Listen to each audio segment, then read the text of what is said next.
Olá, moçada. Bom dia, boa tarde, boa noite. Meu nome é Catarina Prates, eu sou professora de filosofia aqui do AZ. Pois é, então olha só, o lance é o seguinte. A gente vai começar a ver algumas questões que são importantes pra gente nas provas de filosofia, principalmente Enem, que é onde a gente tem visto uma incidência de questões a cada ano maior, né? E assim, a gente tem que pensar o que é mais importante pra gente nesse momento. É o que a gente vai fazer aqui com essas aulas em vídeo. Bom, a gente podia fazer isso de algumas maneiras, basicamente duas, tá? A gente podia fazer uma abordagem a partir dos grandes temas da filosofia. Eu não gosto muito, porque eu acho que para o aluno fica uma coisa um pouco perdida. Você vai num tema, numa determinada época da história, e você volta para o início da história com outro tema, com outra abordagem. Eu não sou fã, não.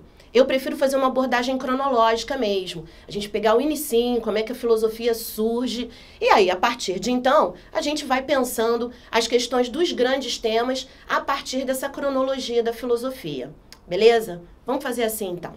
Bom, a aula de hoje, ela é fundamentalmente uma aula que traz esse inicinho da filosofia, como é que a filosofia surge, por que que ela surge, quais são os elementos que são fundamentais para o surgimento da filosofia como uma área, como um ramo de conhecimento. Um questionamento grande que existe é, poxa, se a filosofia é uma forma crítica de pensar, é uma forma racional de pensar, não se pensava racionalmente nem criticamente antes do surgimento da filosofia? Pois é aí que a gente começa. Moçada, seguinte, como é que a gente vê esse inicinho? Mito. Antes de mais nada, a gente tem que começar, para falar de filosofia, a gente tem que falar do mito, a importância do mito, o papel do mito na sociedade grega clássica. Sem entender o mito, não adianta a gente falar de filosofia. Muitos ainda têm uma ideia de um mito ser até uma ideia preconceituosa mesmo, né? Do mito ser algo que atrasou e que segurou a humanidade em sua evolução intelectual. Na verdade, foi um momento importante para a história da humanidade. Qual era o papel do mito quando a sociedade grega ainda estava nessa circunstância e nesse ponto? O mito, na verdade, ele trazia respostas para o que não se tinha nenhum tipo de suspeita sobre qual resposta seria correta. O mito, quando trazia essas respostas, ele também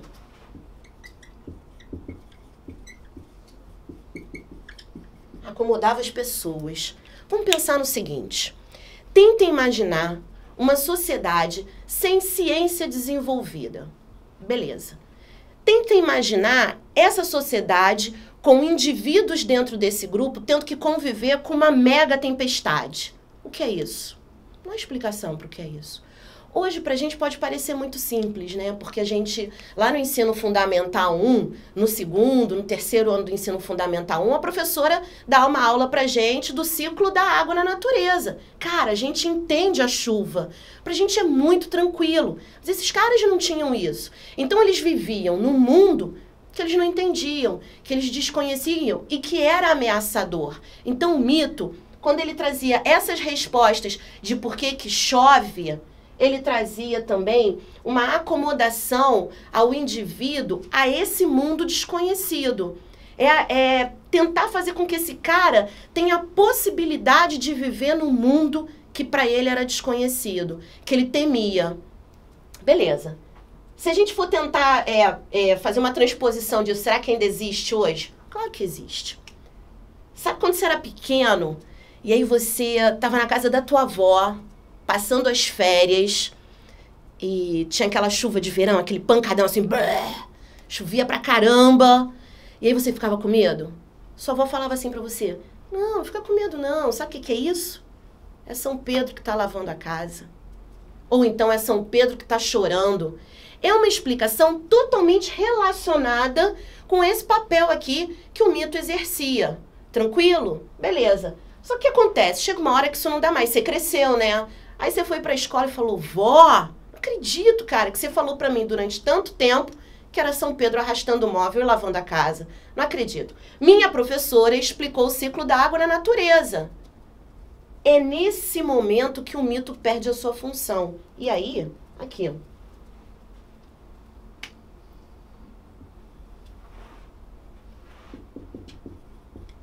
a filosofia, ela surge mais ou menos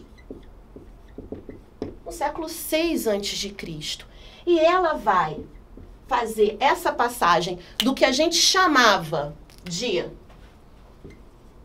cosmogonia, que era essa explicação de mundo através do mito, para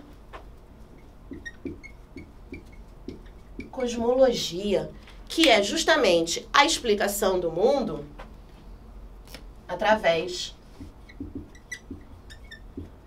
da razão. Quando o mito não foi mais suficiente para explicar e para fazer com que o indivíduo se sentisse bem no mundo, quando ele passou realmente a se sentir enganado, isso aqui surge, a filosofia surge. Mas a gente deve pensar também o seguinte, que muitos eventos foram importantes nesse momento histórico para que a filosofia surgisse. Se não houvessem esses eventos, a filosofia provavelmente surgiria, mas tardaria ainda mais. Que eventos são esses que propiciam essa transição do mito à filosofia? O principal, diria eu, é o surgimento da polis. O que são as polis? São as cidades-estado gregas. Pensa o seguinte, esse pessoal todo aqui grego vivia uma vida eminentemente agrícola. Os caras viviam no campo. E quando as polis são formadas, eles se deslocam do campo para as grandes cidades. Cara, esse cidadão aqui não tem mais como ser autossuficiente como muitos deles eram. Eles plantavam o que comiam, eles fabricavam o que vestiam, eles fabricavam seus utensílios também que eram usados em casa. Com o surgimento da polis, há o surgimento consequente da moeda. Pensa o seguinte, esse cara não estava acostumado a ter que fazer trocas de elementos por moeda. Ele tem que pensar de uma outra maneira. Vocês concordam? O que acontece? Esse cara aqui, ele tem que ter uma abstração de pensamento que se ele continua pensando nesse molde aqui, ele não consegue.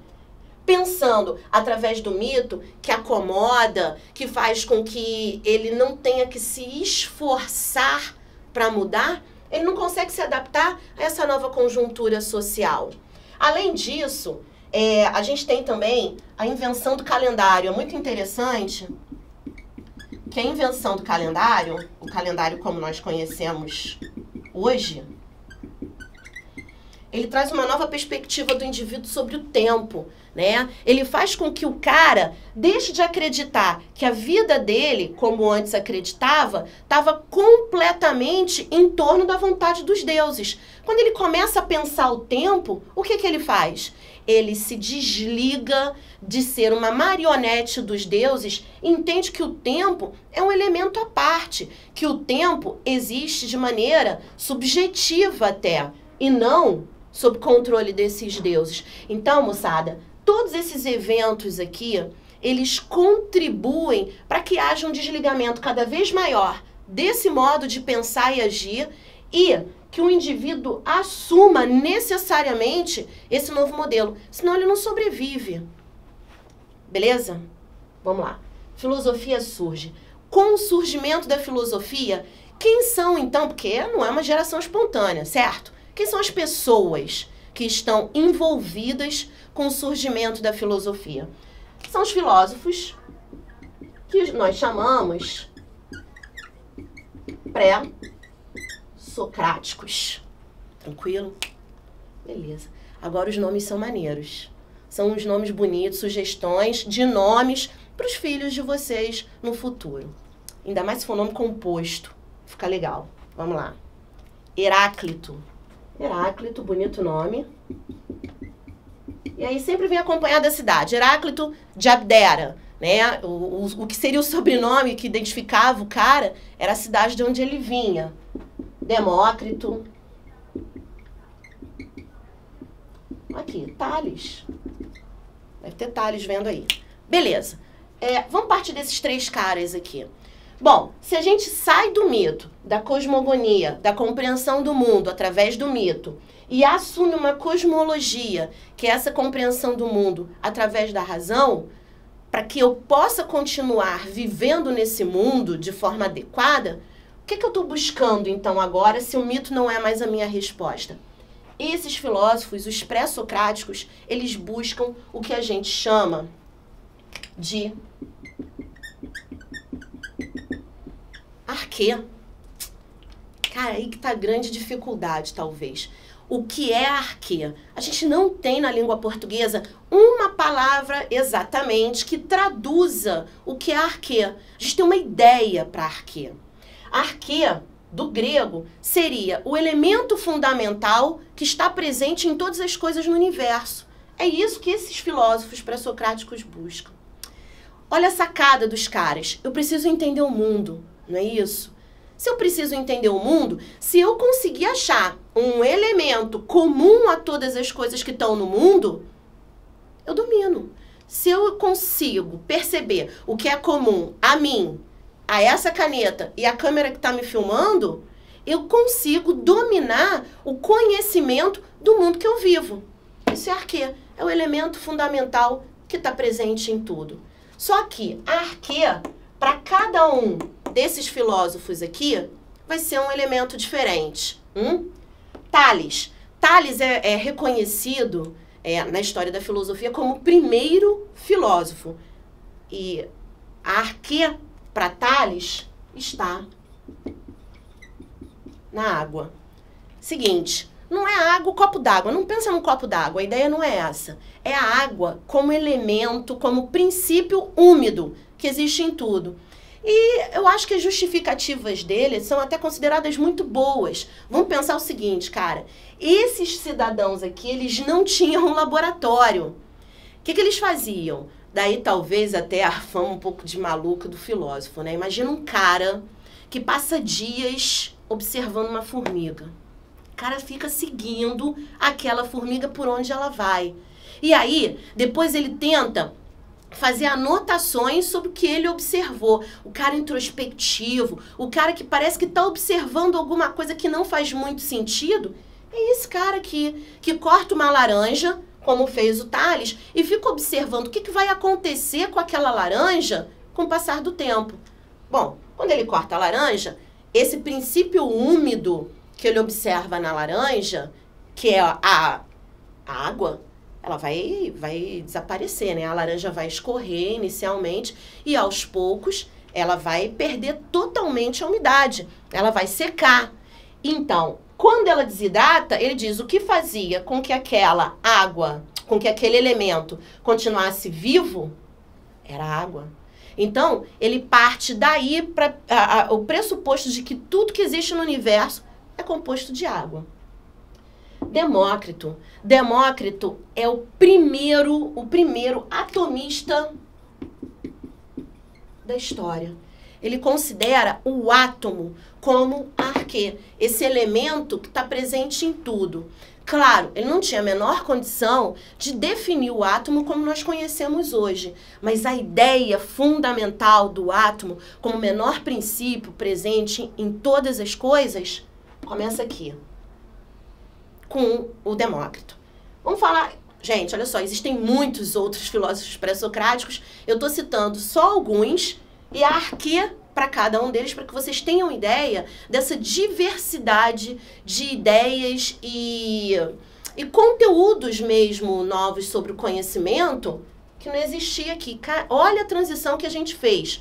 A gente parte de um momento onde o mito é a explicação de tudo, onde para cada elemento na sociedade, ou para cada evento, ou para cada fenômeno, você tem um mito, e você chega a uma observação desse mundo com uma busca de respostas que são completamente diferentes das que eram propostas pelo mito em si.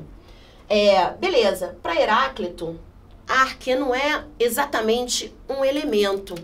A arquê é a mudança.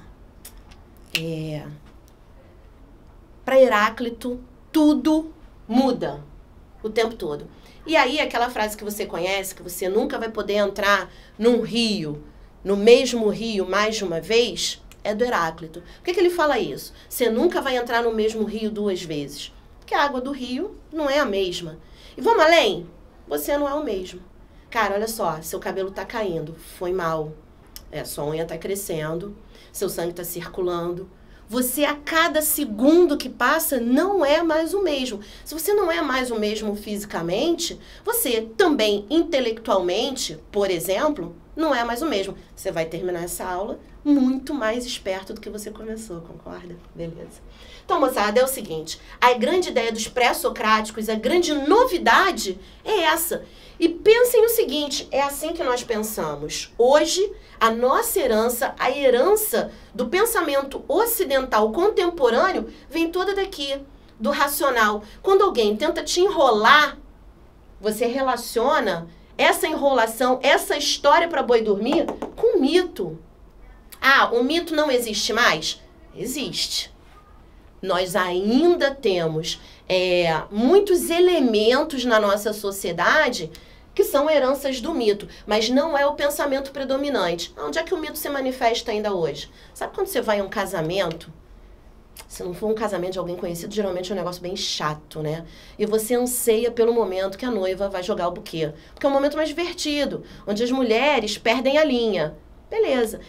Esse lance de jogar o buquê e quem pegar o buquê ser a próxima a se casar, tá totalmente relacionado aqui com o mito. Sabe quando você faz aniversário e sua mãe, cara, você vai fazer 40 anos, 50 anos e sua mãe vai querer fazer um bolinho pra você. Então, quando ela faz o bolinho, coloca as velas e você assopra, tem que fazer o quê quando assopra a vela? Tem que fazer um pedido, não é? Está totalmente relacionado com o mito. Aquelas coisas que você deseja, se acontecerem ou não, aconteceram necessariamente porque você pediu? Não. Mas às vezes você prefere acreditar que sim. É cômodo, é confortável. Então você acredita. A gente ainda tem essa influência do mito hoje. Mas as pessoas que agem somente assim são absolutamente criticadas. Você tem que agir aqui, sobre esse aspecto racional. Tranquilo? Beleza. Quando a gente fala de pré-socráticos, se há o pré-socrático, é porque necessariamente há Sócrates, certo? Vamos a ele. Moçada, temos uma ruptura aqui. Tranquilo? Olha só. Minha linha vai ganhar uma quebra. Até aqui, nesse início da filosofia, com os pré-socráticos, a gente tinha uma preocupação com o mundo natural. Por que Sócrates divide águas na história da filosofia? Porque, na verdade, ele é o cara que começa a se preocupar com o ser humano, com o indivíduo. Ele fala, ah, não, esquece isso aqui. Sabe por quê? Há tantas ideias relacionadas à arquê que elas podem parecer irreais. E não é através do conhecimento da arquê ou do mundo natural que eu vou me tornar algo ou alguém diferente. É através do conhecimento de mim mesma, como indivíduo, como ser humano. Essa é a vibe do Sócrates. Então, qual é a proposta dele? O primeiro momento, de fato, antropológico na nossa história é protagonizada por ele. A antropologia. E o que nós chamamos de epistemologia. O que é epistemologia? Vai ser a ciência relacionada com as questões do conhecimento. O que a gente sabe? Por que a gente sabe? Por que tem coisas que a gente estuda e não consegue aprender? Essas perguntas são perguntas relacionadas à epistemologia e são perguntas feitas em primeira mão por Sócrates. Tranquilo, vamos lá. Sócrates era um cara muito diferente, muito diferente. Na verdade, a gente não tem nenhum registro escrito pelo próprio Sócrates. Tudo que a gente sabe da filosofia socrática, a gente sabe por causa de Platão, que foi seu discípulo e foi o cara que escreveu todo o pensamento socrático. É uma fonte muito confiável, porque foi alguém que viveu com ele, né, e compartilhou com ele desses momentos de construção mesmo de saber e de conhecimento do próprio Sócrates. Depois a gente fala de Platão. Vamos aqui no Sócrates primeiro. Sócrates era um cara que andava pelas ruas de Atenas, ele era ateniense, e ele conversava com todos. Ele se dirigia a todos os indivíduos da mesma forma, fosse um cidadão altamente respeitável de Atenas ou fosse um escravo. Assim também como ele recebia as pessoas da mesma forma. Ele tratava, quando ele procurava pelas pessoas com essa igualdade, recebia com essa igualdade também. Isso já fazia dele um cara diferente. Beleza. Quando Sócrates fala dessa questão do conhecimento, né, quando ele aponta para essa necessidade antropológica do porquê conhecemos e como conhecemos, ele traz uma proposta nova de chegada ao conhecimento que a gente determina como verdadeiro. Porque, na verdade, cara, é isso que a gente quer. A gente quer saber a verdade. Todos os nossos esforços estão na busca por essa verdade. O indivíduo, ele tem uma inconformação com aquilo que ele não julga ser verdadeiro para a sua vida. Então, a gente está sempre em busca dessa verdade. Sócrates determina o método socrático, né, determinado por ele, não que ele tenha pensado nisso como uma grande fórmula, né, para chegar ao conhecimento. A ideia não é essa. A ideia é como assegurar o conhecimento verdadeiro para o indivíduo. E aí ele estipula, digamos assim, 2 fases para que esse conhecimento seja atingido. Ironia e maiêutica. Bom, vamos lá. Ironia e maiêutica são as 2 fases do diálogo socrático. Na ironia, a grande ideia de Sócrates é criar a dúvida sobre uma certeza. Você nunca vai alcançar a verdade das coisas se você não se desarmar daquilo que você acha ou tem certeza que você sabe. Você não abre a porta para um conhecimento novo. E esse era o grande pensamento de Sócrates. E Sócrates era um pouco chato também, porque ele não respondia nada que perguntavam a ele, né? Toda vez que faziam uma pergunta a ele devolvia com outra pergunta. Para quê? Para fazer o cara pensar, para fazer o cara raciocinar, para fazer o cara usar essa razão tão própria da filosofia. Então, o sei que nada sei, né, que é uma frase mega conhecida do Sócrates, vem daí. Não procurem a Sócrates pensando em ter uma resposta pronta, ele não vai dar. E a ironia é esse momento do diálogo socrático que traduz exatamente isso. É quando ele, procurado por alguém, responde uma pergunta com outra pergunta. E daí se seguem várias perguntas até que o indivíduo cria dúvida sobre a sua certeza. Eu costumo passar quando eu dou essa aula em turmas, né? Eu costumo passar um vídeo bem interessante, depois se vocês tiverem oportunidade de ver. É um vídeo da Pepsi, era um comercial da Pepsi bem bacana, que um menino chegava pra menina e falava assim, você me dá um beijo? Aí ela, não. Muito certa, tipo, cara maluco me pedindo um beijo do nada. Não conheço esse cara. Aí ele pergunta, por quê? Aí ela, porque eu tenho namorado. Aí ela pensa lá no namorado dela, bonitão, surfista. Aí ele, por quê? Porque você tem namorado? Aí ela, porque ele me trata bem. Aí ela pensa no namorado dando flores pra ela. Aí ele pergunta, por quê? Porque ele te trata bem. Aí ela, porque talvez ele tenha outra. Aí ela vai dar o beijo no menino, né? É só um exemplo do que seria esse momento aqui. Ela começa respondendo a ele na propaganda muito, mas absolutamente certa de que ela não vai tomar uma determinada atitude. E ele coloca ela em dúvida, através de perguntas. Ele não diz nada para ela, em momento nenhum. Ele coloca ela em dúvida de certezas que ela tinha. Isso é a ironia. É esse momento de criação da dúvida. Bom, e aí? Criou a dúvida, faz o que agora? Deixa o cara na dúvida? Não, claro que não. Você tem que partir para a construção desse novo conhecimento.